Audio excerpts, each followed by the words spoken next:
Okay, well, to think also, I guess, in a sense of where it's maybe less fun in terms of like where the challenges can be and are, and I feel like we understand all of these opportunities, but I think we're at a place where, okay, so what was difficult before was that maybe these other industries didn't fully understand or have the software capabilities, but now we're at a place where that's pretty normal, right? Like that's like everyone has these things.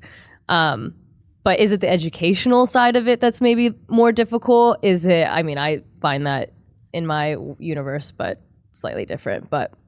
Yeah, I think the educational piece is part of it. I mean, we can't say BAS to anyone that's not like a fintech nerd, right? Like, and even embedded finance, we're trying to think about like what's like the street slang for like how to needs a term. What we do, We'll have to coin it. Yeah, we're gonna have to come back to that. Like street fintech. Yeah, like nomenclature that I don't know just makes sense to the non-fintech folk, but we're figuring that out. I think another challenge, like honestly, is just working with like a third party to make this work, right? Like when I was at Plaid, it was just Plaid and the customer. It was very like bilateral like relationship. Now it's very like the customer and the bank and me at Unit. So it's more of a tri-party situation. And so I think one, kind of trying to make sure that everybody's on the same page, that there's enough of a pie to split in terms of like the revenue share, and in terms of making sure that like the risk appetite of the bank, which is ever changing, especially in this environment,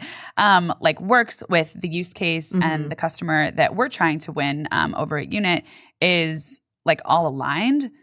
It takes a long time. Yeah. It's hard. It's complicated. There's regulations. I was working with a client just this week who is doing a lot of business banking for folks that are working with U.S. businesses, but potentially have foreign beneficial owners.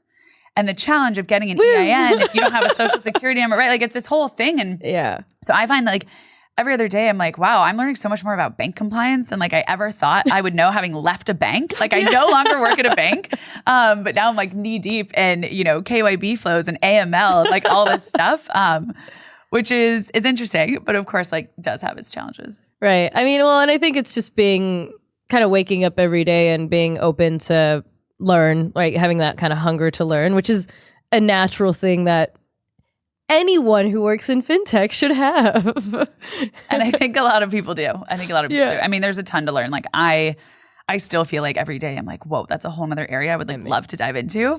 Oh my gosh. I read I'm coming out with my first like educational course, like asynchronous course that people can take. And it is literally like FinTech 101. I'm reading this course like, oh shit, did I know this?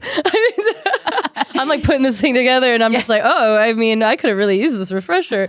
But yeah, I mean, it's meant for people that are more like fintech enthusiasts or curious, but man, I don't know. I feel like there's still so much to be refreshed on. And even in like almost in the history of things like BAS or embedded finance, it can be really, really easy to just think about like where we're at in this present moment and what needs to be fixed or what's broken or whatever. But you really, to understand almost like the whole context of it all helps you get to, I think, to the innovation or the future better, which is what you have is context.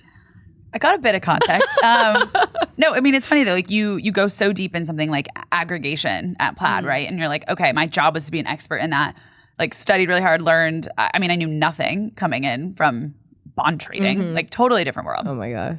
And then I pivoted to banking as a service and I thought, oh yeah. And I mean, even my colleagues at Unit, they were like, oh, she's going to know everything. She came from Plaid. And then it was like, whoa, different product, like different, sales cycle, like different structure to all of this, different stakeholders in this. Like I wasn't really working with compliance at Plaid at all, but with banking regulation, if I'm not, I could get someone in pretty big trouble. So, oh my gosh. Yeah. I mean, really, really cool though, the transition to be able to, think about that more.